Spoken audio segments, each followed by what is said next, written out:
Everything in reality has two faces, the spiritual and the material. When discussing liberalism, we must remember it is not just one thing. Like everything else, liberalism has a theoretical aspect and its application. When a person favorable to liberalism discusses it, the theory of liberalism will be highlighted. When its faults are mentioned, its supporters will claim the true liberalism has not been implemented. It is useless to talk of how liberalism has failed in practice because the claim will still remain that the true liberalism has not been implemented. This makes a discussion on liberalism more troublesome than might be thought. But is the theory of liberalism really defensible? What we do in this discussion is look at the idea of liberalism. The idea that all liberals embrace is freedom. But freedom is a relative term. Without the presence of a restraint or hindrance, the concept of freedom is empty. In this discussion, we will initially look at freedom through the lens of democracy, as it is through democracy that liberalism generally works. A key component of the democratic understanding of freedom is we the people, WTP. WTP appears to be a pretty simple idea. It stands for all of the persons who are eligible to vote within a jurisdiction or concerning an issue. Democracy assumes a fairly homogeneous population divided on certain issues exists, which suggests most issues that divide the group can be settled by majority vote. Democracy assumes homogeneous populations because if there were two cultures incompatible with each other, an election would not settle the differences between them. There are other issues that so divide a group. An election will not only not settle the division, it might exacerbate it.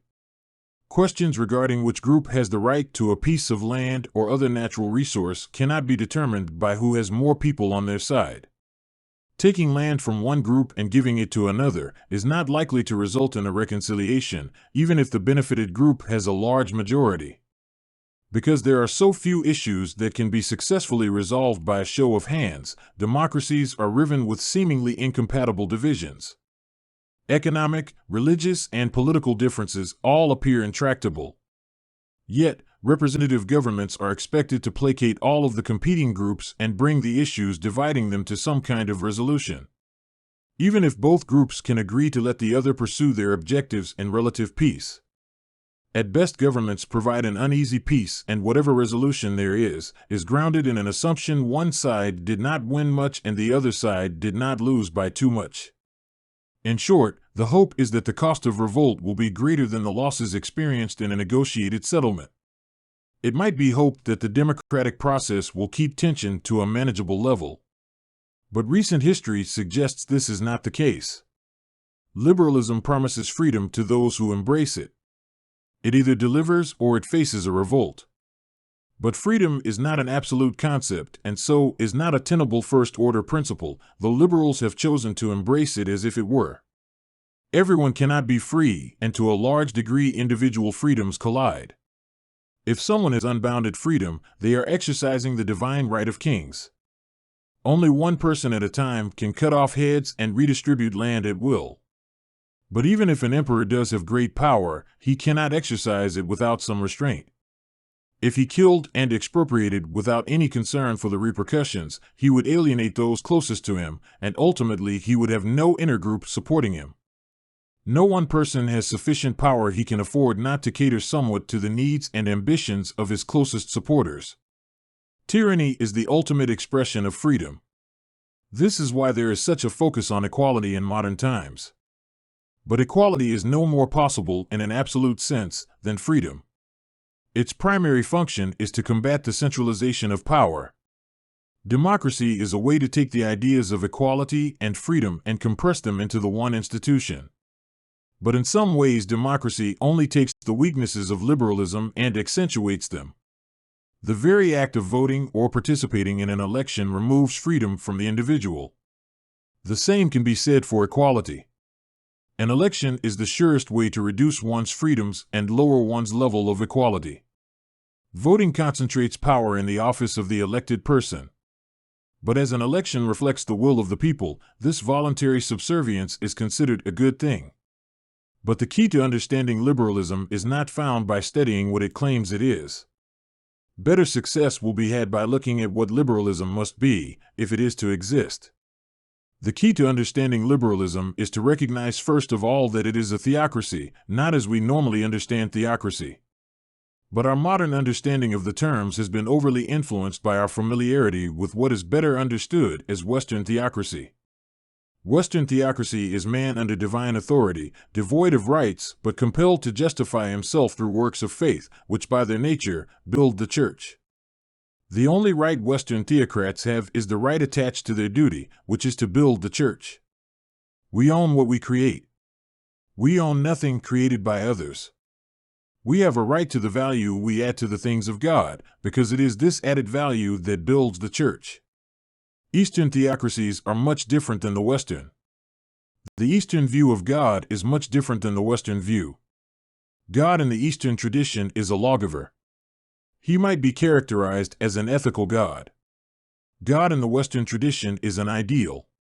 Eastern worship is more about obedience to the law and the commitment to a routine.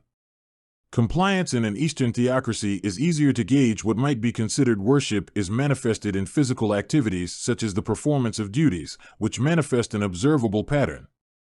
But introducing the idea of an Eastern theocracy still does not give us a key to understanding liberalism.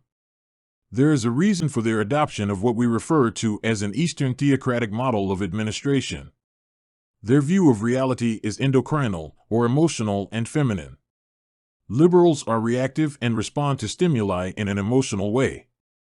This also explains why they link gender to feelings rather than observation, though in other aspects they are staunch materialists. Rules are created to govern emotion. But rules are also created in response to an emotional reaction. Rules are manifested as matter, energy, space, and time.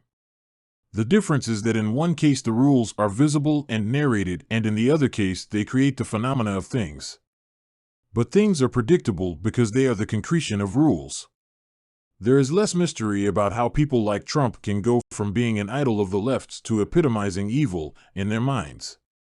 This same extremist reactions are visible in their personal relationships. The person fawned over and idolized in the beginning become marked for utter destruction because he or she did something that created a negative emotional reaction. A person is evil if they cause a liberal, psychological pain. The pain is a reaction to a disruption in the structure of their legal framework. One must be predictable to maintain a relationship with a liberal. One must be as regular and as predictable as the seasons. The desire for freedom and the call for equality and the hate of the right is all indicators of a people who are looking for what the Eastern mystics call samsara or nirvana. They want emotional extinction, a state in which their emotions no longer operate. Of course, in the real world this makes them more of a sociopath than a mystic. Because of the differences in men and women, liberal women tend to shut down their emotional trauma with self-harm, wine, and drugs. They also seek victimization so as to externalize the emotional pain they feel onto their oppressor. Men kill their emotions and blame others for their enemy. In the worst-case scenario, men seek justice through punishing the stereotypical guilty person, which is usually a woman. To conclude the discussion is to realize that to understand liberalism we have to understand the sublimation of emotion as a capitulation to a rule-based life. The desire for freedom becomes a desire to be free of the very thing that governs how they live, rules, and regulations. In the short term, liberals live for emotional experience. But as the negative emotional experiences pile up, liberals seek release by canceling the source of the pain in themselves, their emotional self. Liberals utilize several methods for stopping themselves from feeling and, in the worst cases, seeking to punish the source of their pain even if in effigy. Hitler was a liberal who took liberalism to the limit. Hitler so embraced liberalism he became a caricature. His hatred of Jews was matched only by the agony he felt for Germany's shame. Hitler attempted to take all of his hate and pain and exculpate it on the Jewish race. And when this avenue was closed to him, he, like so many other weak liberal men before him, killed himself.